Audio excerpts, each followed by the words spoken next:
This presentation provides an overview of the Victorian Auditor-General's report, Technical and Further Education Institutes, 2016 Audit Snapshot.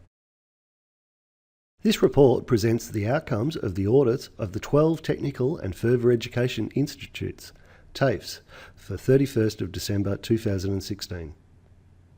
In this report, we look at matters arising from our audits of both the financial and performance reports and the financial sustainability of TAFEs. We also provided a focused review of asset maintenance at TAFEs. We concluded that TAFE's financial and performance reporting is generally sound and that financial outcomes for TAFEs are improving. We issued clear opinions on all 11 financial reports and 11 performance reports provided to us for 31st December 2016. We have also finalised the audit of the 2014 and the 2015 financial reports of Federation Training. We disclaimed their 2014 financial report. This means we gave no assurance that the numbers were materially correct, because we could not obtain enough appropriate evidence to support them. Management at Federation Training have worked to address the issues raised in 2014, and they have resolved a number of issues. However, concerns remain relating to the numbers coming from the student management system.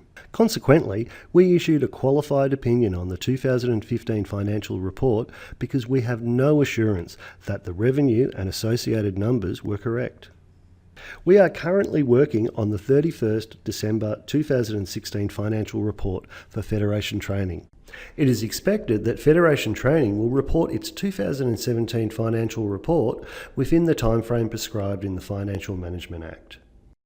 Each year, we go back and look at the actions management have taken to address issues we reported to them in our management letters.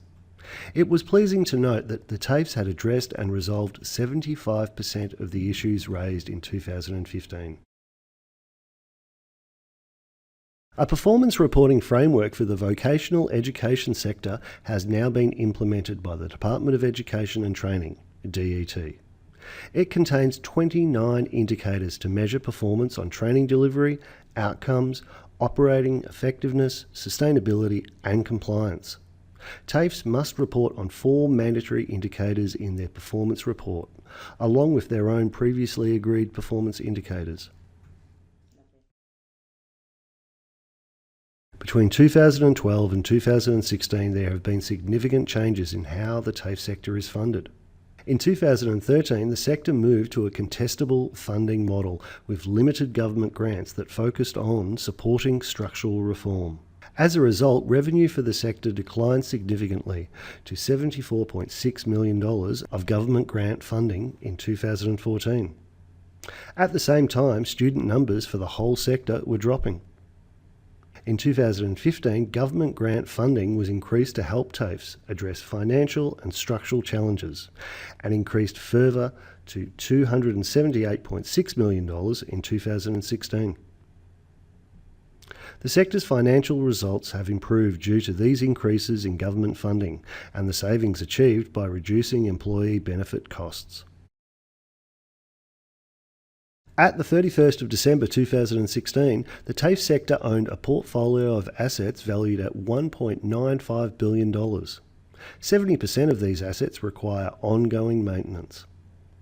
Each TAFE needs to continuously monitor the state of its assets and ensure that the maintenance works keep them in an acceptable, predetermined condition. To do this effectively, each TAFE should have an asset maintenance framework. We found that the frameworks in place at TAFEs were generally sound, although there are opportunities for improvement. We have previously reported that asset maintenance and renewal is an emerging risk factor for the sector. Our financial sustainability results confirm this risk remains in 2016. To measure this, we use the capital replacement indicator, which compares spending on asset renewal and replacement in a year to the levels of assets consumed as measured by depreciation. The results for this indicator declined between 2012 and 2015. However, there was an improvement across the sector in 2016 because the sector received $71 million in capital grants from government. Our report also looks at the level of spending on asset maintenance. The results show that maintenance spending has not been at a level sufficient for the sector to sustain its asset portfolio. The year-on-year underspend on asset maintenance over time creates a backlog of maintenance, which increases the amount that needs to be spent to bring an asset up to an acceptable standard. This may mean that assets become unusable for the purpose intended. We made 3 recommendations for DET. We recommended that TAFEs without asset maintenance strategies develop them. TAFE asset management strategies be expanded to include short, medium and long-term plans. TAFEs work with DET to identify a suitable software solution to facilitate effective capture and recording of asset information to support strategic asset planning. DET has accepted all recommendations. For further information, please see the full report of this audit on our website, www.audit.vic.gov.au.